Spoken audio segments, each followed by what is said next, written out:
আসসালামু আলাইকুম ভিউয়ার্স, কেমন আছেন আপনারা? আজ আমি আপনাদেরকে তৈরি করে দেখাবো মিষ্টির দোকানের মতন মুচমুচে গজা।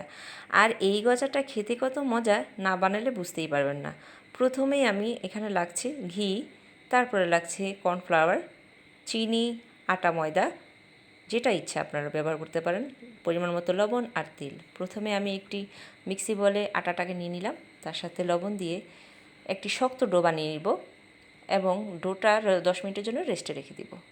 10 মিনিট পর আমরা একটু সামান্য হাতে তেল নিয়ে ভালো করে মথে নিয়ে আমি এখানে 60টি পরিমাণের রুটি বানাবো, তাই 60টি লেচি কেটে নিলাম। আর প্রতিটি রুটি যখন বেলার সময় অবশ্যই আপনারা কর্নফ্লাওয়ার দিয়ে বেলে নেবেন। প্রথমে একটি রুটির মধ্যে আমি 1 চামচ পরিমাণে ঘি দিয়ে চারো সাইডে ছড়িয়ে দিয়ে উপর দিয়ে কর্নফ্লাওয়ার ডাস্ট করে দিব। সেকেন্ড রুটির ক্ষেত্রেও একই অবস্থায় ঘি দিয়ে তার উপরে কর্নফ্লাওয়ার ডাস্ট করে দিবেন। থার্ডটাও ঠিক একই অবস্থা, এরকম করে ষষ্ঠ পর্যন্ত আমরা ঘি এবং কর্নফ্লাওয়ার ডাস্ট করে নিব এবং সপ্তমটা যখন যাব তখন আমরা আর কোনো ঘিটি দিব না।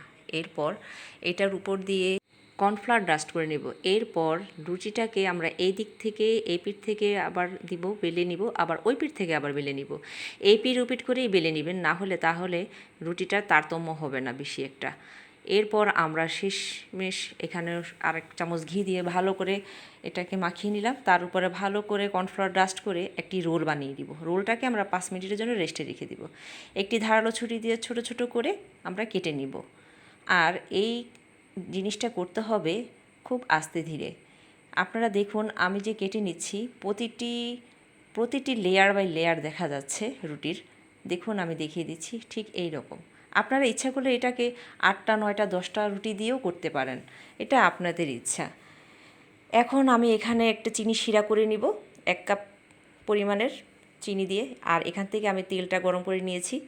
তেলটা মিডিয়াম গরমেই রাখবেন, এতে খুব ভালো হবে। দেখুন আমি খুব আলতোভাবে বেলুন দিয়ে বেলে নিচ্ছি যাতে এর ভাঁজটা মিলিয়ে না যায়। কর্নফ্লাওয়ার দিয়ে সুন্দরভাবে আপনারা এটাকে করে নেবেন। দেখুন কিভাবে ছেড়ে দিচ্ছি, মিডিয়াম আঁচে আমরা এটাকে ভাজবো সুন্দর করে।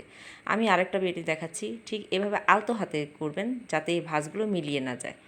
দেখুন আস্তে আস্তে কিভাবে ভাজতে হবে, একটি কাঁটা চামচের সাহায্যে আস্তে আস্তে তেলটাকে একটু হালকা হালকা করে ঝাঁকিয়ে ঝাঁকিয়ে আপনারা এটাকে ভেজে নেবেন একবার। এখন কিছুক্ষণ সময়ের পরে আমরা ওপিট করে দিব। এটা মিডিয়াম তাপেই ভাজতে হয়, এতে করে ভিতর থেকে এটা ভালো করে ফুলে উঠে এবং ভাজা ভাজা হয়ে যায়। দেখুন আমি একবার এপিঠ থেকে ওপিঠ, ওপিঠ থেকে ওপিঠ, এই ক্ষেত্রে আবার ভাঁজগুলোকে একটু কাঁটা চামচ দিয়ে একটু ফাঁক করে দিবেন, দেখবেন যে খুব সুন্দরভাবে ফুলে উঠেছে। দেখুন আমি কিভাবে দেখিয়ে দিচ্ছি, এভাবে একটু ধৈর্য সহকারে করলেই জিনিসটা খুব সুন্দর হয়। দেখুন এরপর বাদামি রঙটা হালকা বাদামি রঙ হলেই যথেষ্ট।